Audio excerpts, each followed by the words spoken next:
Mary Biddle was 8 years old when she passed away, and her story is actually quite sad. So her and her father were crossing the lake when it was frozen, and she accidentally fell in. It started to snow, she got lost, and she fell in. Her father did retrieve her, brought her home, and she passed away from pneumonia that she got a couple of days later. Her father didn't want this to ever happen again, so him and some of the locals, they went out and they drilled holes into the ice, and then they put Christmas trees in those holes.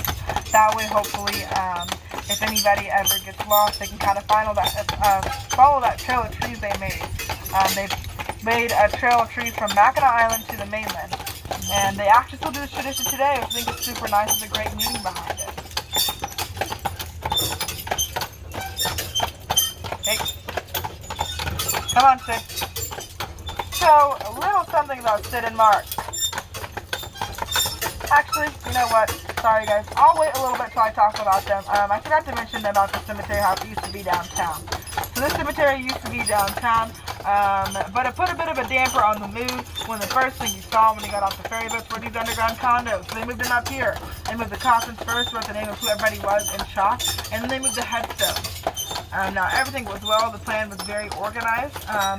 But if you didn't know, it does rain here quite often, and it rains. So it is said that if you go say hi to your Aunt Sally, you might be saying hi to someone else's Uncle Jim instead. But they do not complain too much. These guys don't. So it must not be that big of a deal. Come on.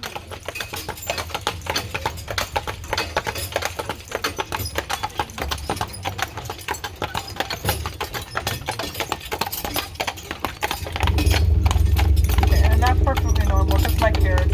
Happens on this turn, another sharp turn we have. On the left here we have the Protestant cemetery, so as you can see, even in death, the Catholics and the Protestants still can't get along. It is said that the Protestant fence is a lot more holier than the Catholic one. I don't know though. The oldest grave here is that of Harriet Mitchell. Harriet Mitchell was 83 years old when she passed away, and that was pretty old for back then. So it is said that she lived that long because she never married and she never had children.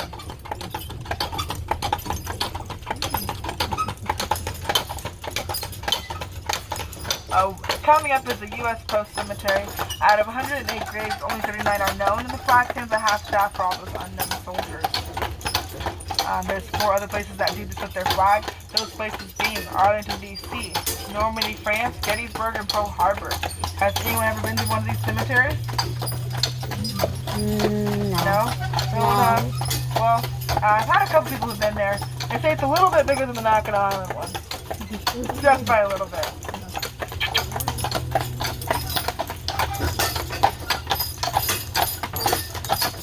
Alright, but yeah, so I've been using, you'll see me use this, I haven't been using it too much, I don't think, this tour, but I'll use it on the horses. It just tells them to speed up a little bit.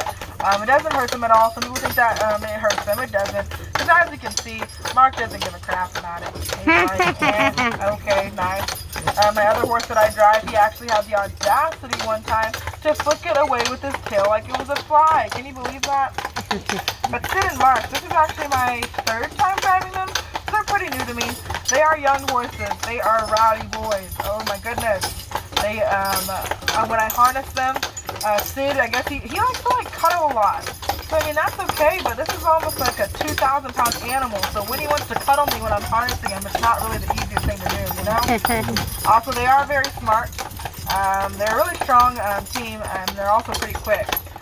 Sid does lag a little bit behind Mark, but that Mark's just extra fast. He actually needs to kind of slow down a little bit. But you'll hear me kind of telling him to speed up, especially Sid, because he is lagging a little bit. But like I said, they're smart. So these guys will actually, they'll go at a good pace when I'm talking to them. And then once they hear me start telling a story, you'll notice that they slow down. Because they know I'm not going to go and yell at them during the story. So, yes, that's just a little bit about Sid and Mark. They're pretty funny. But here we are going to pass Skull Cave. So Skull Cave used to be way bigger than this. You know, it sounds scary, but then this is what it looks like. It's actually really small. They used to be able to fit the horses in the carriage, but too many people were going in and out of Skull Cave, and it was getting too dangerous, so they finally said, you know what, let's just close it off, and they did. And now there it is today, looking super small. I actually have a story about Skull Cave. Would you guys like to hear it? Sure. Yeah. Alright, awesome. I'd tell it anyways. So it was after the French and Indian War, and lots of British were taking territory from everyone. making the French and Native American allies pretty upset, and so the French and Native American allies wanted to declare war. I mean, not declare war, but they planned an attack against the British. The British were on Mackinaw, the Native Americans were here on the island. Mackinaw is known today as Mackinaw City, and the British had a fort on that Mackinaw. The Native Americans set up a game on Mackinaw, right outside of the fort. Game like a lacrosse kind of. They would throw the ball over the fence, ask the British, hey, can we come get our ball? The British would always say no. But eventually they let the Native Americans in, and when they did this, Native American women were hiding knives and weapons underneath their skirts.